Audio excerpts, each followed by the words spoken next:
अस्सलाम वालेकुम दोस्तों, बोलती कहानी में आप सबको खुश आमदीद। आज हम बात करेंगे ड्रामा मेरी जिंदगी है तो और एपिसोड 29 और 30 तक की कहानी। ये ड्रामा आखिरी और निहायत अहम मराहिल में दाखिल हो चुका है और रिश्तों की तलखियां आहिस्ता आहिस्ता मोहब्बत और एहसास में बदलती नजर आती हैं। नाराजगियां कम हो रही हैं, दिलों की दूरियां मिट रही हैं और खानदान एक बार फिर जड़ते दिखाई दे रहे हैं। कामयार और आयरा के दरमियान गलत फहमियां जन्म लेती हैं, मगर मुआफी और मोहब्बत से खत्म भी हो जाती हैं। दूसरी जानिब नफीसा की जिंदगी में एक बड़ा जज्बाती मोड़ आता है, जहां बरसों की नाराजगी और बर्फ पिघलने लगती है और उनमें एहसास होता है कि जिंदगी का असल हुस्न मुआफ करने और आगे बढ़ने में है। तो आइए दोस्तों, जानते हैं मुकम्मल कहानी तफसील के साथ। कामयार आयरा को लेने के लिए हॉस्पिटल आता है।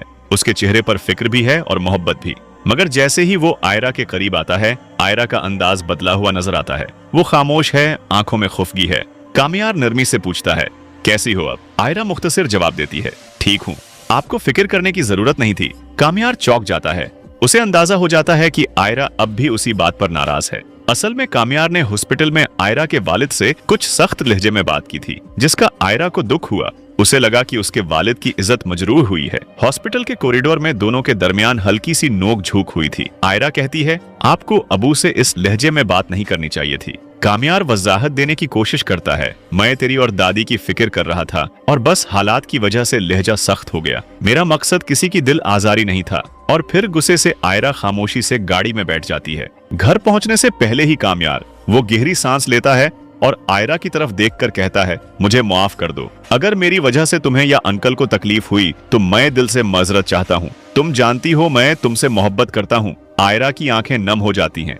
उसे एहसास होता है कि कामयार का लहजा सच्चा है। वो आहिस्ता से कहती है, मुझे बस ये लगा कि मेरे अबू की बेइज्जती हुई। कामयार नरमी से जवाब देता है, मैं वादा करता हूँ आइंदा ऐसा नहीं होगा। ये लम्हा उनके रिश्ते में नरमी और एतमाद वापस ले आता है। आयरा मुस्कुराकर कामयार को मुआफ कर देती है। दूसरी तरफ कहानी नफीसा की जिंदगी की तरफ रुख करती है। नफीसा अपनी दोस्तों की जानिब से दी गई एक डिनर पार्टी में शिरकत के लिए जाती है। वो अपनी बहू आयरा को भी साथ ले जाती है।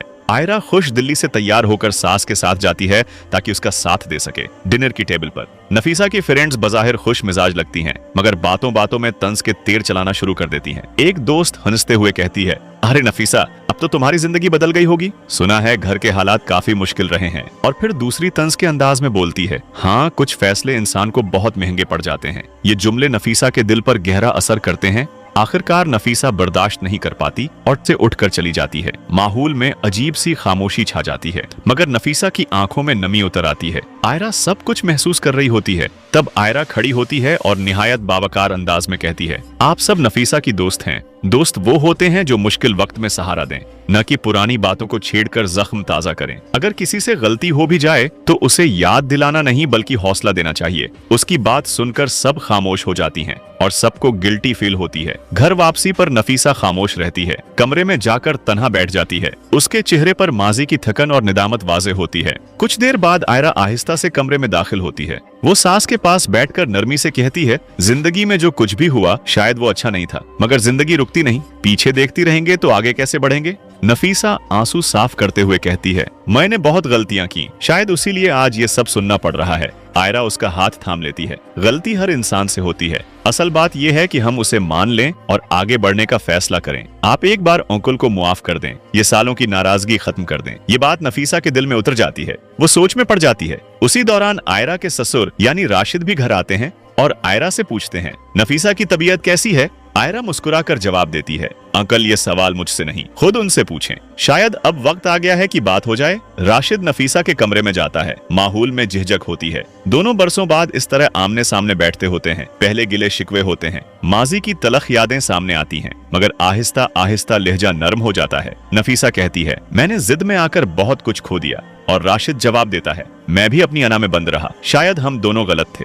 ये एतराफ बरसों की बर्फ पिघला देता है। नाराजगी की आग आहिस्ता आहिस्ता ठंडी होने लगती है। अगले दिन का आगाज एक खूबसूरत सुबह से होता है। दादी बैठी होती है अपने कमरे में कि अचानक नफीसा आती है और मुस्कुराकर पूछती है, अब कैसी है तबीयत आपकी? दादी हैरान रह जाती हैं। वो कहती हैं, मेरी तबीयत तो ठीक है बेटा। नफीसा मोहब्बत से कहती है, तो आइए आज सब साथ बैठकर नाश्ता करते हैं। दादी की आंखों में हैरत और खुशी झलकने लगती है। वो दिल ही दिल में सोचती हैं कि ये कैसा मुजजा है। बरसों बाद सब एक मेज पे बैठे हैं। कहानी इस पैगाम के साथ आगे बढ़ती है कि रिश्ते होना से नहीं बल्कि मोहब्बत, बर्दाश्त और मुआफी से चलते हैं। अगर एक शख्स भी पहल कर ले तो बिखरा हुआ खानदान दोबारा जुड़ सकता है। तो दोस्तों, कैसी लगी आपको ड्रामा मेरी जिंदगी है तो की ये खूबसूरत और जज्बाती कहानी? हमें कमेंट में जरूर बताएं कि आपको सबसे ज्यादा कौन सा मंजर पसंद आया। अगर वीडियो अच्छी लगी हो तो उसे लाइक करें और चैनल को सब्सक्राइब करना न भूलें। बोलती कहानी में आफ्ताब अहमद को इजाजत दें। खुदा हाफिज।